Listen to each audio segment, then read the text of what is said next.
Welcome to Coastal Roots Farm. My name is Megan and I'm an educator and farmer here at Coastal Roots Farm. We're super excited to have you all out to the farm today to learn all about pollination. Pollination is super important on farms because without it, we wouldn't have seeds, we wouldn't have new plants, or even fruit. Do you know of an example of a pollinator? If you have a thought for what a pollinator is, go ahead and tell a family member or shout it out now. If you said a bee, a housefly, a butterfly,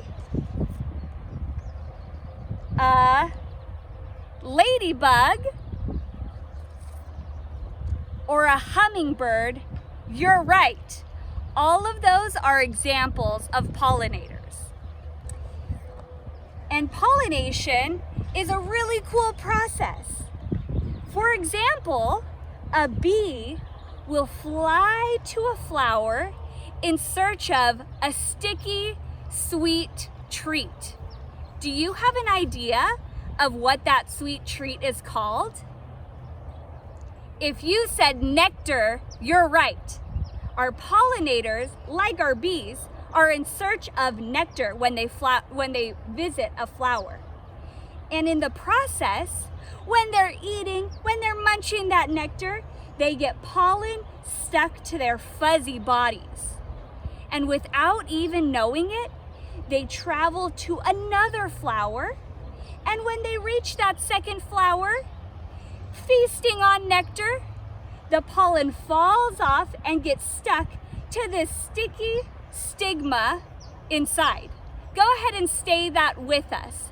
Stigma. That's right.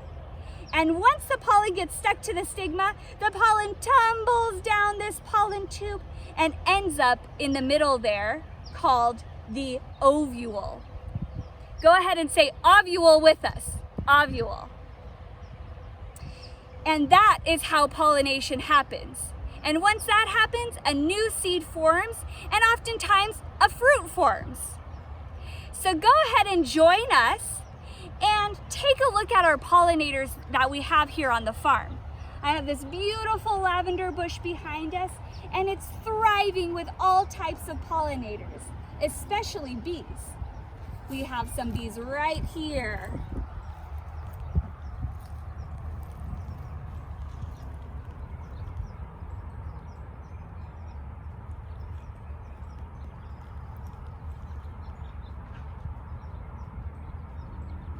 Do you notice how the bees are visiting flower to flower, moving the pollen as they search for nectar?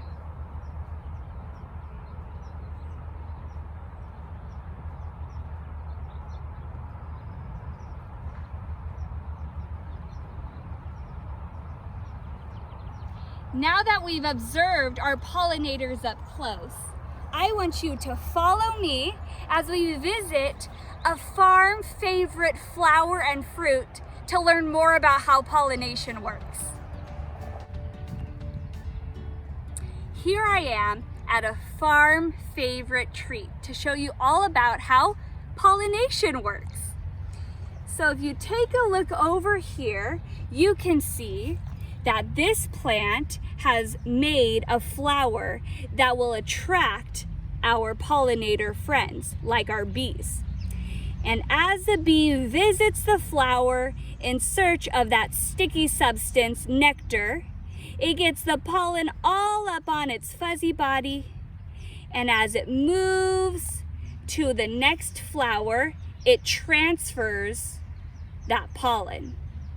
Once that happens, the flower petals fall off, and you can see this cone inside, which was the ovule, where the seeds and the fruit forms. It becomes bigger and bigger and bigger. And now can you guess what fruit this flower makes? If you said strawberry, you're right. The inside of the flower, once pollinated, becomes a fruit like a strawberry. And you could be a pollinator too. If you have a fuzzy glove at home or a Q-tip, go ahead and grab it. Put your fuzzy glove on and head outside and find some flowers. Here's another flower we have on the farm called calendula. And our pollinator friends love calendula. Go ahead and say it with us, calendula. And as you can see, on the inside of the flower, there's a ton of yellow pollen. And the flower does that to make sure that no matter where the pollinator goes, the pollen is sure to stick onto the pollinator's body.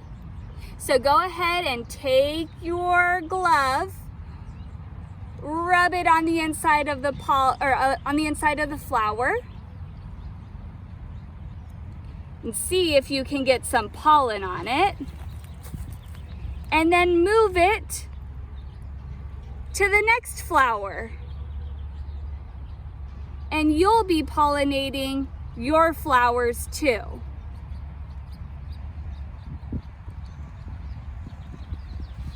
We want to thank you so much for joining us today. And the next time you're eating your favorite fruit or even chocolate, make sure you thank your pollinator friends. Bye.